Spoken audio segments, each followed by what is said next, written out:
Hello बच्चों, let's read this question and the question says that if z is equal to x plus iota y, then the equation mod 2z minus iota by z plus 1 is equal to m does not represent a circle when m is equal to। तो आइए अभी इस question को यहाँ पर हम solve कर लेते हैं। इस क्वेश्चन में हमसे कहा गया है कि हमारे पास z इक्वल है x प्लस आयोटा y के। तो हमें बताना है कि equation mod 2z minus iota by Z plus 1 is equal to M जो है ये वो रिप्रेजेंट नहीं करेगा एक सर्कल को जब एम हमारे पास होगा।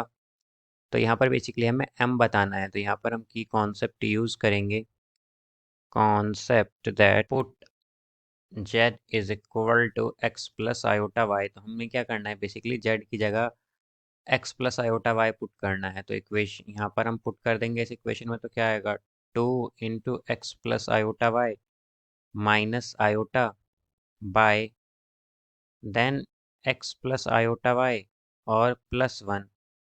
तो ये इक्वल होगा m के। अब यहाँ से अगर हम देखें तो हमारे पास क्या आ जाएगा, ये हो जाएगा मॉड, इसे हम इस तरह लिख सकते हैं कि 2x प्लस आयोटा हम कॉमन ले लेंगे तो क्या आएगा 2y माइनस 1 बाय, अब यहाँ से ये हो जाएगा x plus 1 plus iota y is equal to m।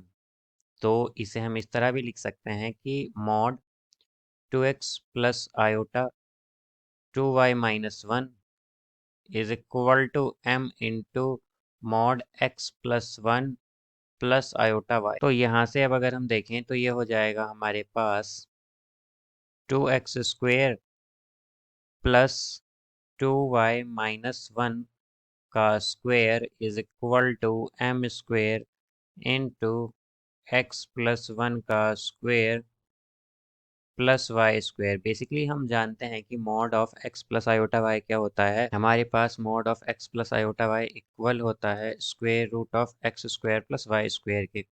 तो हमने क्या किया यहाँ पर, ये जो 2x plus iota 2y minus 1 था, तो इसे हमने क्या किया, बेसिकली ये square root of x square plus Y square वाली फॉर्म में लिखा, फिर बोथ साइड स्क्वेयरिंग करी तो स्क्वायर रूट कैंसिल हो गया। और यहाँ पर ये राइट हैंड साइड में m था तो m का क्या हो गया, स्क्वायर।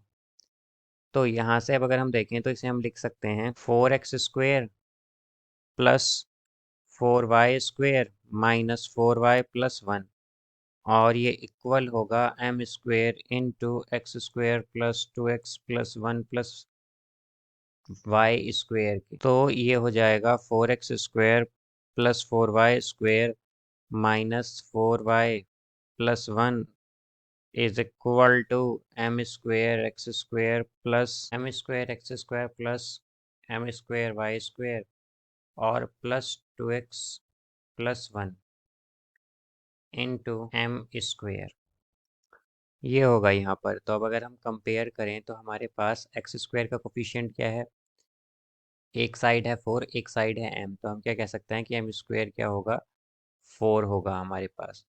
तो यहाँ से m स्क्वायर क्या आ जाएगा हमारे पास 4, तो m क्या आएगा, m आएगा यहाँ से +-2। तो हम क्या कह सकते हैं कि m हमारे पास क्या क्या हो सकता है, एक तो हम हो सकता है m इज इक्वल टू 2 और या फिर m इज इक्वल टू -2। अब अगर हम दोनों ही केस लें तो इसे हम इस तरह भी लिख सकते हैं कि m-2 is equal to 0 and m+2 is equal to 0। और अगर हम दोनों ही कंडीशन में देखें तो ये सर्कल की इक्वेशन नहीं है बेसिकली। तो ये बेसिकली किसकी इक्वेशन है, ये दोनों ही ये स्ट्रेट लाइन की इक्वेशन है, स्ट्रेट लाइन की। और अगर ये स्ट्रेट लाइन की इक्वेशन है तो बेसिकली ये सर्कल को रिप्रेजेंट नहीं करेंगे। तो हम क्या कह सकते हैं कि जो हमारे पास m की वैल्यू होगी वो क्या होगी, प्लस, या तो +2 होगी या -2। तो यहाँ से m क्या आ जाएगा हमारा, तो हम कह सकते हैं कि m या तो हमारा होगा +2 या -2, या फिर हम कह सकते हैं +-2, ये m की वैल्यू होगी। So I hope you understood it well. Best of luck, thank you.